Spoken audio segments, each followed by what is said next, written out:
Бүген бик тә үзенчәлекле көн, бүген балалар иң күп туа торган көн икән, дөнья буйлап шундый хәл күзәтелә. Моннан тыш 9 сентябрьдә дә сабыйлар еш дөньяга килә икән.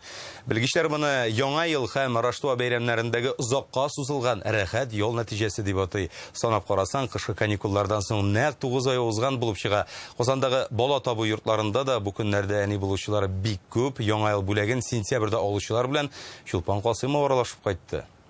Дела воскресенья в 13:35, девочка. Елизавета Елкина беренче тапкыр әни булган сабыебызны озак көттекте. Шулай итеп, әти әнисенең бәхетен түгәрәкләп, сентябрь айында кызлары Маргарита туа. Аңа яңа ел каникулларында жан өрелгән. Салкын кыш айларында урамга чыгып йөрисе килмәде. Шуңа күп вакытны өйдә үткәрдек ди яшана. Чувства пока очень странные. Әлеге әни булганны аңлап җиткереп булмый, бала тапкандагы авыртулар да онтылды. Үзем турында бөтенләй уйламыйм. Бүтән теләгем сабыйма уңайлы шартлар булдыру. Теперь мы хотим родить 19 сентября, раз такая дата знаменательная. 40 яшьлек Елена 3нче сабыйын көтә. Табиблар фаразынча ул бүген бәби табарга тиеш. Елена бик дулкынлана һәм күз тидермәс өчен бала тапмаган килеш камерага күрнәсе килмәде. Арты белән борылып утырды. Ике ул инде зурлар, әмма ире һәр вакыт кыз туын көткән. Елена бикләмәгән булса да, Ходай аларга яңа ел төнендә бала бүләк итә. После боя курантов, после шампанского. Бу көтмәгәндә килеп чыкты. 31 декабрьдә сәгать телләре 12-не суккач.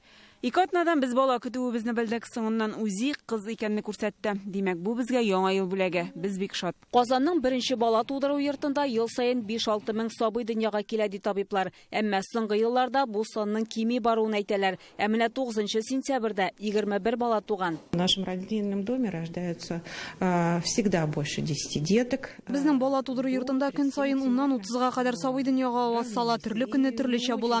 Аена 450 бала туа. Галимнәр дөньяда балаларның күбрәк июль һәм сентябрь айларында туын исәпләп чыгарган. Ноябрь, декабрь һәм гыйнварда азрак дөньяга киләләр. Сентябрь яңа ел һәм Рождество бәйрәмнәреннән соңгы 9 ай. Ялларның озакка сузылуы һәм кышын салкын булганга күп кешеләрнең вакытны өйләрендә уздыруы шундый күңелле нәтиҗә биргән ди белгечләр. Татарстан бала табучыларга бай республика булып санала диләр. На сегодняшний день в Республике Татарстан проживает... Татарстанда бала таба ала торган 15-тән алып 49 яшькә кадәрле миллионнан артык хатын-кыз исәпләнә. 37%-ның бер баласы, 27%-ның 2 баласы бар. Шунсы үзенчәлекле хатын-кызларның күбесе баланы кияүгә чыгып таба. Россия буенча башта бәби алып кайтып, аннан соң никахларын рәсмиләштерүчеләр күп. Хәзер яшьләр бала табуны кичектереп килә, әмма һәр нәрсәнең үз вакыты булырга тиеш ди табиблар. Женщина вообще должна рожать в 25, 26, 27 лет. Хатын-кыз беренче баласын 25, 26, 28 яшьтә табарга тиеш. Бераз алданрак та ярый, 35 яшькә кадәр ул инде